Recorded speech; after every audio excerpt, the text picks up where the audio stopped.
Post එකේ යටින් තියෙන බූස්ට් බටන් එක කවදාකවත් ඔබන්න එපා. බිස්නස් එකේ රිසල්ට් එක ලක්ෂ 30ක් 40ක්වත් කරගන්න පුළුවන් ඔන්ලයින් බිස්නස් එකක් කරන ඔයාට ඔයාගේ බිස්නස් එක දෙගුණ තෙගුණ කරගන්න. ඒ කියන්නේ ඔයා කරනවා නම් දැන් බිස්නස් එක ලක්ෂ 10ක් මේක ඇහුවට පස්සේ ඔයාගේ බිස්නස් එකේ රිසල්ට් එක ලක්ෂ 30ක් 40ක්වත් කරගන්න පුළුවන් මම පොඩි ටිප්ස් ටිකක් තමයි ඔයාලට දෙන්නේ.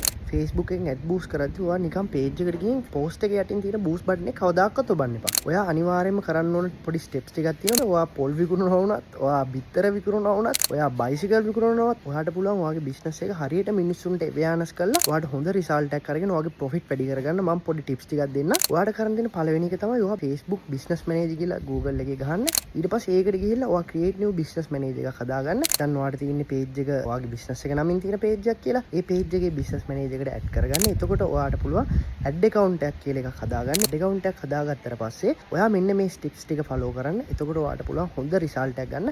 පළවෙනි එක තමයි ඔයා කරන්න ඕන දේ ඔයා කරන ඇඩ්ස් එක ඔයා පළවෙනියට රන් කරද්දී පොඩි බජට් එකක් පොඩක් ලොකු ගාණක් දාන්න. රුපියල් 5000 ඉඳන් රුපියල් 8000 අතර එහෙම නැත්නම් 5000 ඉඳන් 9000 අතර නිකන් රුපියල් 5900ක් 8450ක් අන්න ඒ වගේ ගාණක් දාන්න. එතකොට Facebook එකේ තියෙන ඇල්ගොරිතම් එකට ලේසි ඔයාගේ ඇඩ් එක හරියටම අයිඩෙන්ටිෆයි කරලා ඔයාට ඕන ඔඩියන්ස් එකට දාන්න. එතකොට Facebook එක දැන් ගොඩක් අප්ඩේටඩ් වෙලා තියෙන්නේ. එතකොට ඔයාට ඕන හොඳ රිසල්ට් එකක් ගන්න පුළුවන්. දෙවෙනි එක තමයි ඔයා ඇඩ් සෙට් එකක් ක්‍රියේට් කරද්දී ඔයා ඇඩ් සෙට් කීපයක් ක්‍රියේට් කරන්න. එකක් ඇවිල්ලා වීඩියෝස් දෙක තුනක් ක්‍රියේට් කරන්න. ඊට පස්සේ පෝස්ට් එකක් ක්‍රියේට් කරන්න. සමහරක් ඔයාට පුළුවන් නම් පෝස්ට් දෙක තුනක් ක්‍රියේට් කරන්න. මෙන්න මේ වගේ පෝස්ට් කීපයක් ක්‍රියේට් කරලා කැප්ෂන් කීපයක හෙඩ්ලයින් කීපයක දාන්න. එතකොට Facebook එකෙන් ඔයාට ගැලපෙන හොඳම ඇඩ් එක මිනිස්සුන්ට පෙන්වන්න ඕන ඇඩ් එක Facebook එක විසින් හොඳටම ඔයාගේ ඔඩියන්ස් එකට පෙන්වනවා. ඔයා අනිවාර්යයෙන්ම කරන්න ඕන දේ තමයි ඔයා බලන්න Facebook එකෙන් ඔයා ටාගට් කරන ඔඩියන්ස් එක හරියටම අයිඩෙන්ටිෆයි කරගන්න. අනිත් එක තමයි ඔයා ටාගට් කරන්නේ මොන වගේ ඔබ්ජෙක්ට් එකක්ද කියන එක සිලෙක්ට් කරන්න. ඔයාට පුළුවන් ඒ අවේර්නස් කරන්න Facebook එක කරා. එහෙම නැත්නම් ඔයාට කස්ටමර්ස් ලව ගෙන්න ගන්න පුළුවන් WhatsApp එක හරහා. එහෙම නැත්නම් Messenger කරහා. එහෙම නැත්නම් leads හරහා. ඒ තියෙන ටික හරියටම බලලා ඔයාට ගැලපෙන හොඳ මේක තෝරගන්න. ඔයාට තව වැඩිපුර මේක ගැන ඉගෙන ගන්න ඕන නම් යටින් කමෙන්ට් එකක් දාන්න රණා ඩිජිටල් කියලා. එතකොට මම ඔයාට ෆ්‍රී කන්සල්ට් එකක් දෙන්නම්. ඔයාට කිසිම මුදලක් යන්නේ නැහැ. මේ වීඩියෝ එක ඔයා ෂෙයා කරලා රණා ඩිජිටල් කියලා යටින් කමෙන්ට් කරන්න. එතකොට මම ඔයාට ෆ්‍රී කන්සල්ට් කරන්නම්.